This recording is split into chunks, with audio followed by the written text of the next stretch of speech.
ಯೋऽन्तಃ ಪ್ರವಿಶ್ಯ ಮಮ ವಾಚಮಿಮಾಂ ಪ್ರಸುಪ್ತಾಂ ಸಂಜೀವಯತ್ಯಖಿಲಶಕ್ತಿಧರಸ್ವಧಾಮ್ನಾ ಅನ್ಯಾಂಶ್ಚ ಹಸ್ತಚರಣಶ್ರವಣತ್ವಗಾದೀನ್ ಪ್ರಾಣಾನ್ ನಮೋ ಭಗವತೆ ಪುರುಷಾಯ ತುಭ್ಯಂ. ವಂದೇ ಮಾತರಮಂಬಿಕಾಂ ಭಗವತೀಂ ವಾಣೀರಮೋಮಾತ್ಮಿಕಾಂ ಕಲ್ಯಾಣೀಂ ಕಮನೀಯಕಲ್ಪಲತಿಕಾಂ ಕೈವಲ್ಯನಾಥಪ್ರಿಯಾಂ ವೇದಾಂತ ಪ್ರತಿಪಾದ್ಯಮಾನ ವಿಭವಾಂ ವಿದ್ವನ್ಮನೋರಂಜನೀಂ ಶ್ರೀಚಕ್ರಾಂಚಿತರತ್ನಪೀಠದಿಲಜಾಂ ಶ್ರೀರಾಜರಾಜೇಶ್ವರೀಂ ಶ್ರುತಿಸ್ಮೃತಿಪುರಾಣಾನಾಂ ಆಲಯಂ ಕರುಣಾಲಯಂ ನಮಾಮಿ ಭಗವತ್ಪಾದಶಂಕರಂ ಲೋಕಶಂಕರಂ.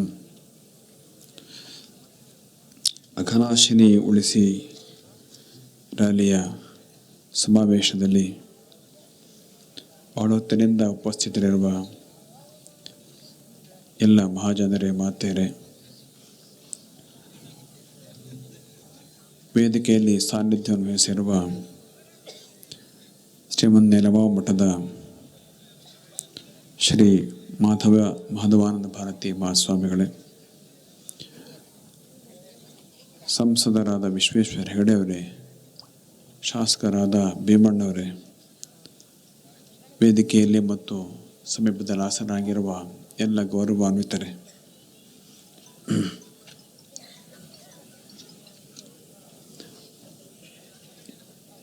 ನದಿ ತೀರವು ಪ್ರಕೃತಿಗೆ ವಿರುದ್ಧವಾದ್ದು. ಪ್ರಕೃತಿ ಸಹಜವಾಗಿ ಅವುಗಳು ಪಶ್ಚಿಮಕ್ಕೆ ಹರಿತಾ ಇದ್ದಾವೆ. ಈಗ ಅಘನಾಶಿನಿ ಇರ್ಬೋದು, ಗಂಗಾವಳಿ ಇರ್ಬೋದು, ಪಶ್ಚಿಮಕ್ಕೆ ಹರಿತಾ ಇದ್ದಾವೆ. ಅವುಗಳನ್ನ ತಿರುವು ಮಾಡೋದು ಭಗವಂತನ ಸೃಷ್ಟಿಗೆ ವಿರುದ್ಧವಾಗ್ತದೆ. ಉಪನಿಷತ್ನಲ್ಲೇ ಒಂದು ಸಾಲು ಬಂದಿದೆ, ಏತಸ್ಯ ವಾ ಅಕ್ಷರಸ್ಯ ಪ್ರಶಾಸನೆ ಗಾರ್ಗಿ ಪ್ರಾಚ್ಯು ಅನ್ಯಾನದ್ಯ ಸಂದಂತೆ ಶ್ವೇತೇಭ್ಯ ಪರ್ವತೇಭ್ಯ ಪ್ರತಿಚ್ಯು ಅನ್ಯಾಹ. ಭಗವಂತನ ಪ್ರಶಾಸನದಂತೆ, ಅಂದರೆ ಅವನ ಆದೇಶದಂತೆ ಪರ್ವತಗಳಿಂದ ನದಿಗಳು ಕೆಲವು ಪಶ್ಚಿಮಕ್ಕೆ, ಕೆಲವು ಪೂರ್ವಕ್ಕೆ ಹರಿದು ಹೋಗ್ತಾ ಇದ್ದಾವೆ. ಹೀಗೆ ಪ್ರಕೃತಿ ಸಹಜವಾಗಿ ಇದ್ದಂತಹ ಒಂದು ಹರಿವನ್ನು ನಾವು ಬದಲಾಯಿಸಿದರೆ ಪ್ರಕೃತಿಗೆ ಅದು ವಿರುದ್ಧ, ದೇವರ ಇಚ್ಛೆ ಕೂಡ ಅದು ವಿರುದ್ಧವಾದ್ದು. ಮತ್ತು ಈ ಯೋಜನೆಯಿಂದ ಎಷ್ಟು ದೊಡ್ಡ ಹಾನಿ ಇದೆ ಅಂತಂದರೆ, ಇಲ್ಲಿಯೂ ನೀರಿಲ್ಲದ, ಅಲ್ಲಿಗೂ ತಲುಪದ ಯೋಜನೆಯಾಗಿದೆ ಇದು. ಇಲ್ಲಿ ನಾವ್ಯಾರು ನದಿಯನ್ನು ಆಶ್ರಯಿಸಿಕೊಂಡಿದ್ದೇವೆ, ನಮಗೂ ನೀರು ಕೊರತೆ ಆಗ್ತದೆ. ಎಲ್ಲಿ ತಗೊಂಡು ಮುಟ್ಟಬೇಕು ಅಂತ ಅವ್ರು ಹೇಳ್ತಾ ಇದ್ದಾರೋ ಅಲ್ಲಿಯೂ ಸರಿಯಾಗಿ ಮುಟ್ಟೋದಿಲ್ಲ.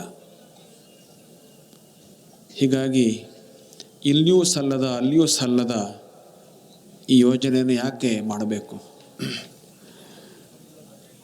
ಇದಕ್ಕೆ ಉದಾಹರಣೆ, ಜ್ವಲಂತ ಉದಾಹರಣೆ ಎತ್ತಿನ ಹೊಳೆ ಇದೆ.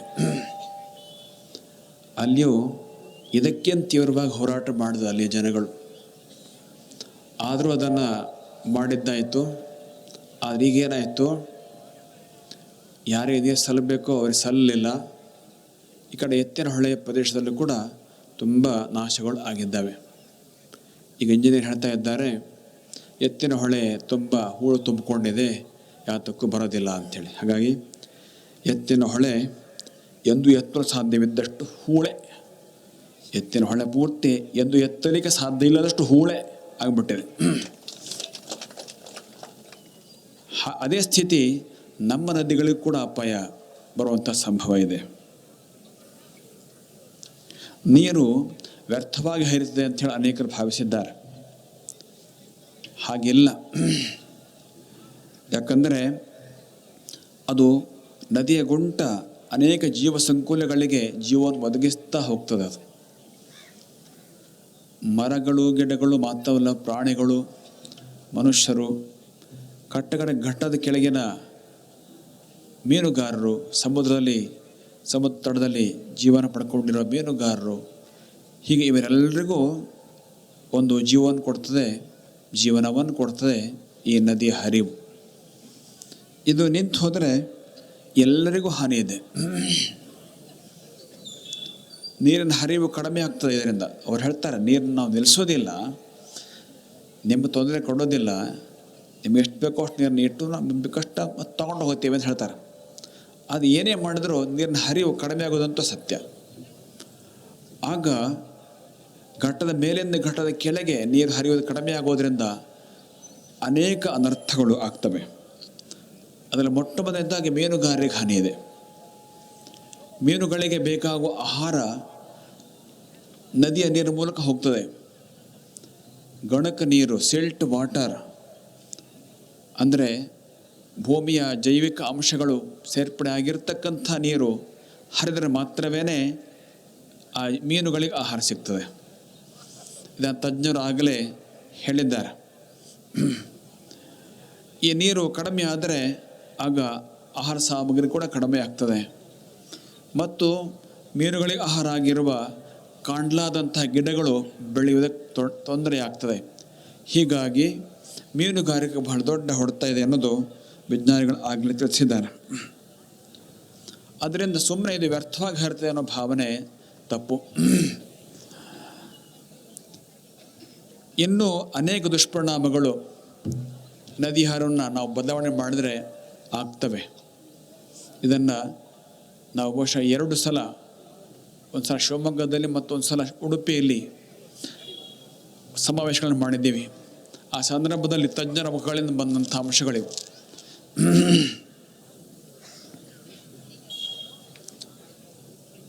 ಇನ್ನೊಂದು ವಿಶೇಷ ಗಮನಾರ್ಹ ಅಂತಂದರೆ ಗೋಕರ್ಣ ಮಹಾಬಲೇಶ್ವರ ಕ್ಷೇತ್ರ. ಗೋಕರ್ಣ ಮಹಾಬಲೇಶ್ವರನ ಉತ್ತರಕ್ಕೆ ಅಘನಾಶಿನಿ ಹೋಗಿ ಸಮುದ್ರ ಸಂಗಮವಾಗ್ತದೆ.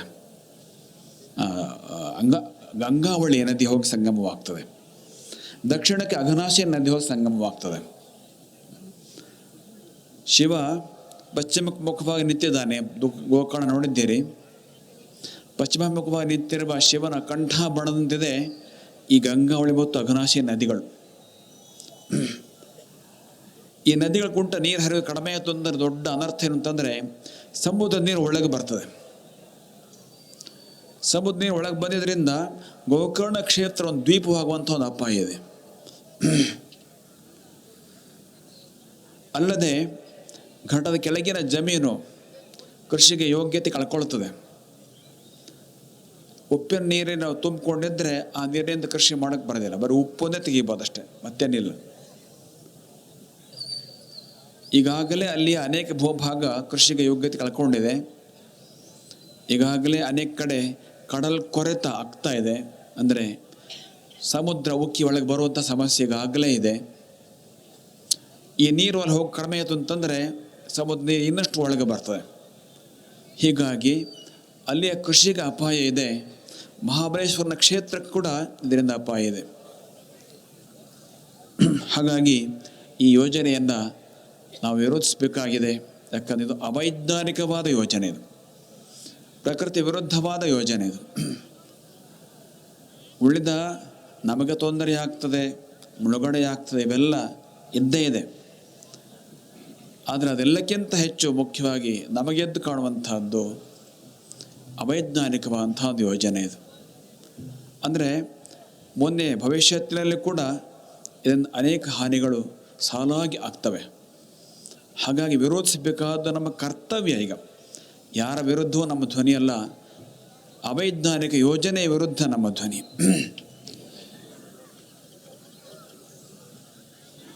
ಎಷ್ಟು ಸುಂದರ ಹೆಸರು ಅಘನಾಶಿನಿ ಅಂತ. ಅಘ ಅಂದರೆ ಪಾಪ. ಪಾಪವನ್ನು ನಾಶ ಮಾಡ್ತಕ್ಕಂಥ ಒಂದು ಶಕ್ತಿ ಇದೆ ಈ ನದಿಗೆ. ಅಘನಾಶಿನಿಯ ನಾಶವಾಗ್ತಾ ಇದೆ ಈಗ. ಕ್ರಿಮಿನಾಶಕದ ನಾಶವಾದರೆ ಕ್ರಿಮಿಗಳು ಜಾಸ್ತಿ ಆಗ್ತವೆ ಅಲ್ವಾ? ಹಾಗೆ ಅಘನಾಶಿನಿಯ ನಾಶವಾದರೆ ಅಘ ಪಾಪ ಜಾಸ್ತಿ ಆಗ್ತದೆ ಅಂತಲೇ ತಿಳ್ಕೊಬೇಕು. ಪಾಪದ ಕೆಲಸ ಇದು.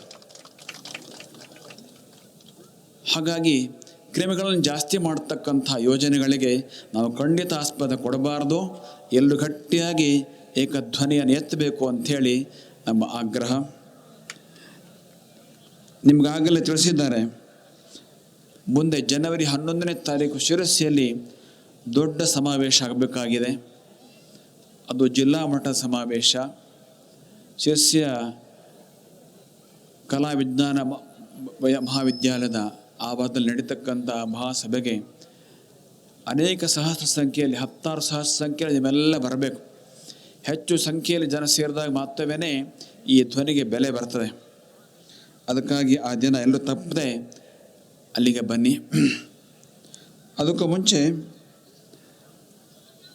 ನವೆಂಬರ್ 23ರಂದು ಶಿರಸಿಯ TSSನ ಅಧ್ಯಕ್ಷರು ಉಪಸ್ಥಿತರಿದ್ದಾರೆ. ಅವರಾಗಲೇ ಇದನ್ನು ಒಪ್ಪಿಗೆ ಕೊಟ್ಟಿದ್ದಾರೆ, ಅದಂತ ಹೇಳಲಿಕ್ಕೆ ತೊಂದರೆ ಇಲ್ಲ. ಅಲ್ಲಿ ಈ ವಿಷಯದ ಬಗ್ಗೆ ತಜ್ಞರ ಒಂದು ಮೀಟಿಂಗ್ ಸಭೆ ನಡೆಯಲಿಕ್ಕಿದೆ. ಹಾಗೆ ಡಿಸೆಂಬರ್ 13ರಂದು ಬೆಂಗಳೂರಿನಲ್ಲಿ ಕೂಡ ಅಂಥದ್ದೇ ಒಂದು ತಜ್ಞರ ಸಭೆ ನಡೆಯಲಿಕ್ಕಿದೆ. ಕೊನೆಗೆ ಜನವರಿ 11 ದೊಡ್ಡ ಸಮಾವೇಶ ಆಗಲಿಕ್ಕಿದೆ. ನಮ್ಮ ಭಾವನೆ ಏನು ಅಂತಂದರೆ, ಯೋಜನೆಗಿರುವ ಅವೈಜ್ಞಾನಿಕತೆಯನ್ನು ನಾವು ಹೆಚ್ಚು ಎತ್ತಿ ಹೇಳಬೇಕು. ಅದಕ್ಕೆ ಹೆಚ್ಚು ಬೆಲೆ ಬರೋದು. ಬೇರೆ ಯಾವುದೇ ನಮಗೆ ತೊಂದರೆ ಆಗ್ತದೆ ಅನ್ನೋ ಮಾತಿಗೆ ಇವತ್ತಿನ ಕಾಲದಲ್ಲಿ ಬೆಲೆ ಇಲ್ಲ. ಅದರಲ್ಲಿ ಅವೈಜ್ಞಾನಿಕತೆ ಇದೆ, ಅದನ್ನು ಎಲ್ರಿಗೂ ತೊಂದರೆ ಆಗ್ತದೆ ಅನ್ನೋದನ್ನು ಹೇಳಬೇಕು. ಇದಕ್ಕಾಗಿ ವೈಜ್ಞಾನಿಕತೆಯ ಒಂದು ಬಲ ಇದಕ್ಕೆ ಬರಬೇಕು. ಅದಕ್ಕೋಸ್ಕರವೇ ಆ ರೀತಿ ಕಾರ್ಯಕ್ರಮಗಳು ಮಾಡೋದಕ್ಕೆ ಪ್ರಯತ್ನ ಮಾಡ್ತಾ ಇದ್ದಾಗಿದೆ. ಹಾಗೆ ಜನಾಂದೋಲನ, ಹಾಗೆ ಜನಪ್ರತಿನಿಧಿಗಳ ಭೇಟಿಯಾಗಿ ಒತ್ತಾಯ ಹಾಕೋದು. ಈಗಾಗಲೇ ಮುಖ್ಯಮಂತ್ರಿಗಳನ್ನು ಭೇಟಿಯಾಗುವ ಕೆಲಸವನ್ನು ಇಲ್ಲಿಯ ಸಂಸದರು ಮತ್ತು ಶಾಸಕರೆಲ್ಲ ಸೇರಿ ಮಾಡಿದ್ದಾರೆ. ಅದೇ ರೀತಿಯಲ್ಲಿ ಮುಂದೆ ಕೇಂದ್ರ ಸರ್ಕಾರವನ್ನು ಕೂಡ ಹೋಗಿ ಭೇಟಿಯಾಗತಕ್ಕಂಥ ಕೆಲಸ ಆಗಬೇಕಾಗಿದೆ. ಹೀಗೆ ಜನಾಂದೋಲನ ಮತ್ತು ಜನಪ್ರತಿನಿಧಿಗಳಿಗೆ ಆಗ್ರಹಿಸೋದು, ಕಾನೂನಿನ ಹೋರಾಟ ಹಾಗೂ ವೈಜ್ಞಾನಿಕ ಹೋರಾಟ, ಹೀಗೆ 4 ವಿಧದ ಹೋರಾಟಗಳು ಇಲ್ಲಿ ಆಗಬೇಕಾಗ್ತದೆ. ನಾವೆಲ್ಲರೂ ತಿಳ್ಕೊಳ್ಬೇಕು, ಎತ್ತಿನ ಹೊಳೆ ಹೋರಾಟಕ್ಕೆ ಎಷ್ಟು ಪ್ರಯತ್ನ ಪಟ್ಟಿದ್ದಾರೋ. ಹಾಗಾಗಿ ನಮ್ಮ ಹೋರಾಟಕ್ಕೆ ಇನ್ನಷ್ಟು ಶಕ್ತಿ ಬರಲೇಬೇಕು. ನಾವು ಸ್ವಲ್ಪನೇ ಶಕ್ತಿ ಹಾಕಿದರೆ ಇದೆಲ್ಲ ಏನೂ ಅಲ್ಲ, ತಾನು ಹಾಗೆ ಒಂದು ದಾಟೇ ಬಿಡ್ತಾರೆ. ಎತ್ತಿನ ಹೊಳೆ ಅದಕ್ಕೆ ಉದಾಹರಣೆ. ಅದಕ್ಕೆ ಗಟ್ಟಿಯಾದ ಒಂದು ಹೋರಾಟ ಇದಕ್ಕಾಗಬೇಕು. ಎಲ್ಲ ಬಂಧುಗಳಲ್ಲಿ ನಮ್ಮದೊಂದು ಕಳಕಳಿ ಅಂತಂದರೆ, ಹಿಂದಿನ ಎಲ್ಲ ಹೋರಾಟಕ್ಕಿಂತ ಈ ಹೋರಾಟಕ್ಕೆ ಹೆಚ್ಚು ಮಹತ್ವ ಇದೆ. ಯಾಕೆ ಅಂತಂದರೆ, ಹಿಂದಿನ ಹೋರಾಟಗಳಲ್ಲಿ ಎಲ್ಲೂ ಒಂದಷ್ಟು ಜನ ಇದನ್ನು ಬೆಂಬಲಿಸೋರು ಅಂತ ಇರಲಿಲ್ಲ. ಹಿಂದಿನ ಹೋರಾಟಗಳಲ್ಲಿ ಯಾರೋ ಒಂದಷ್ಟು ಜನ ಈ ಯೋಜನೆ ಆಗಲಿ ಅಂತ ಹೋರಾಟ ಮಾಡೋರು ಯಾರು ಇರಲಿಲ್ಲ. ಅದು ಇದರಲ್ಲಿ ಹಾಗಲ್ಲ. ಇದು ಆಗಲಿ ಅಂತ ಧ್ವನಿ ಎತ್ತಕ್ಕಂಥ ಹೋರಾಟ ಮಾಡ್ತಕ್ಕಂಥ ಸಂಭವ ಒಂದಷ್ಟು ಪ್ರದೇಶದಲ್ಲಿದೆ. ಒಂದು ಯಾರು ಎತ್ತು ಕಟ್ಟಿದರೆ ಶುರುವಾಗೇ ಬಿಡ್ತದೆ. ಈಗಾಗಲೇ ಒಂದು ಕಡೆ ಹಾಗಾಗಿದೆ. ಬೆಡ್ತಿ ವರದಾ ಯೋಜನೆಯ ಬಗ್ಗೆ ಈಗಾಗಲೇ ಒಂದು ಜಿಲ್ಲೆಯಲ್ಲಿ ಒಬ್ಬ ನಾಯಕರ ನೇತೃತ್ವದಲ್ಲಿ ಈಗಾಗಲೇ ಹಾಗಾಗ್ತಾ ಇದೆ. ಸ್ವಲ್ಪ ಅಘನಾಶಿನೆಯಲ್ಲಿ ಅದು ಇನ್ನೂ ಶುರುವಾಗಲಿಲ್ಲ, ಆದರೆ ಆಗುವಂಥ ಸಂಭವ ಇದೆ. ಹಾಗಾಗಿ ಈ ಸಲದ ನಮ್ಮ ಹೋರಾಟ ಹೆಚ್ಚು ಗಟ್ಟಿಯಾಗಿರಬೇಕಾಗತ್ತೆ. ಅದಕ್ಕಾಗಿ ನೀವೆಲ್ಲ ಇನ್ನಷ್ಟು ಹೆಚ್ಚು ಗಟ್ಟಿಯಾಗಿ ಕಾರ್ಯಕ್ರಮಕ್ಕೆ ಬರ್ತಾ ಇರಬೇಕು. ವಿಶೇಷವಾಗಿ ಜನವರಿ 11ರ ಕಾರ್ಯಕ್ರಮವನ್ನು ಐತಿಹಾಸಿಕವಾಗಿ ಯಶಸ್ವಿಗೊಳಿಸ್ಬೇಕು ಅದನ್ನು. ಅದಕ್ಕಾಗಿ ನೀವೆಲ್ಲ ಒಬ್ಬೊಬ್ಬರು ಕೂಡ 1,000 ಆಗಿ ಕುಣಿತಾಗಿ ಬರಬೇಕು. ಇಲ್ಲಿ ಬಂದತಕ್ಕಂಥ ಒಬ್ಬೊಬ್ಬರು ಕೂಡ 1,000 ಆಗಬೇಕು, ಮಲ್ಟಿಪ್ಲೈ ಆಗಬೇಕು.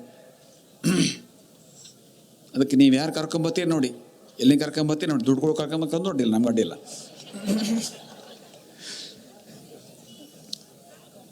ಒಟ್ಟಾರೆ ಗಟ್ಟಿಯಾದ ಧ್ವನಿ ಎತ್ತಕ್ಕಂಥ ಅವಶ್ಯಕತೆ ಇದೆ. ಇನ್ನೆಲ್ಲ ಶಕ್ತಿಗಳಿಗಿಂತ ಜನಧ್ವನಿಗೆ ಹೆಚ್ಚು ಬೆಲೆ. ಕಾನೂನು ಹೋರಾಟಕ್ಕಿಂತಲೂ ಹೆಚ್ಚು ಗಟ್ಟಿ ಅದು. ಹಾಗೆ ವೈಜ್ಞಾನಿಕ ಹೋರಾಟಕ್ಕಿಂತಲೂ ಹೆಚ್ಚು ಗಟ್ಟಿ ಅದು. ಎಷ್ಟು ಕಡೆಗಳಲ್ಲಿ ನಮ್ಮ ದೇಶದಲ್ಲಿ ವೈಜ್ಞಾನಿಕವಾದ ಕೂಗಿಗೆ ಬೆಲೆಯೇ ಬರಲಿಲ್ಲ. ಉತ್ತರಾಖಂಡದಲ್ಲಿ ಅಂಥದ್ದು ಅನೇಕ ನಡೆದಿದೆ. ಗಂಗಾ ನದಿಗೆ ಎಷ್ಟು ಯೋಜನೆಗಳಾದವು. ನಮ್ಮ ಪವಿತ್ರ ಗಂಗಾ ನದಿ ಈಗ ಮೊದಲನಾಗಿಲ್ಲ. ಯಾಕಂದರೆ ಅದಕ್ಕೆ ಅನೇಕ ಯೋಜನೆಗಳಾಗಿದ್ದರಿಂದ ಅದು ಪವಿತ್ರತೆಯನ್ನು ಕಳ್ಕೊಳ್ಳೋ ಸ್ಥಿತಿ ಬಂದಿದೆ. ಅದು ಎಷ್ಟು ಹೋರಾಟ ಮಾಡೋದು ಅಲ್ಲಿಯ ಸುಂದರ್ಲಾಲ್ ಬಹುಗುಣ ಅವರು ಮತ್ತು ಅವರ ನೇತೃತ್ವ ತಂಡದವರು. ಆದರೆ ತಡಲಿಕ್ಕಾಗಲಿಲ್ಲ ನೋಡಿ.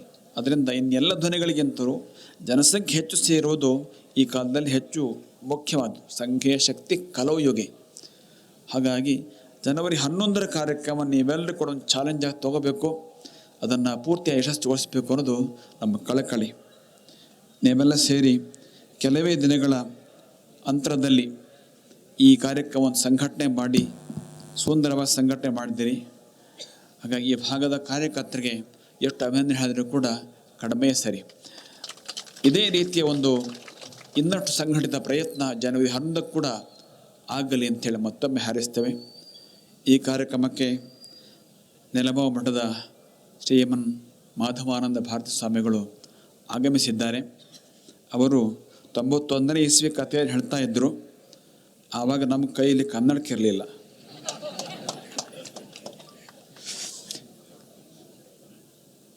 ಹಾಗಾಗಿ ಈಗ ನಮಗೊಬ್ಬ ಯುವಕರ ಜೊತೆಯಲ್ಲಿ ಬಂದಿದ್ದಾರೆ, ಅವ್ರ ಮುಂದೆ ತಗೊಳ್ತಾರೆ.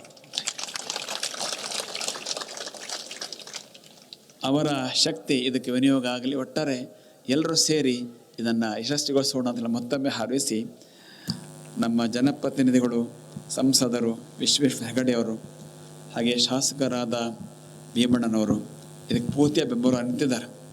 ಇದು ಪಕ್ಷಾತೀತವಾದ ಹೋರಾಟ. ಪಕ್ಷದ ರಾಜಕೀಯ ಪ್ರವೇಶ ಆಗಬಾರ್ದು. ಇಲ್ಲಿ ಪಕ್ಷದ ರಾಜಕೀಯ ಪ್ರವೇಶ ಆಯಿತು ಅಂತಂದರೆ ಅದು ಬಿದ್ದಾಗೇನೆ.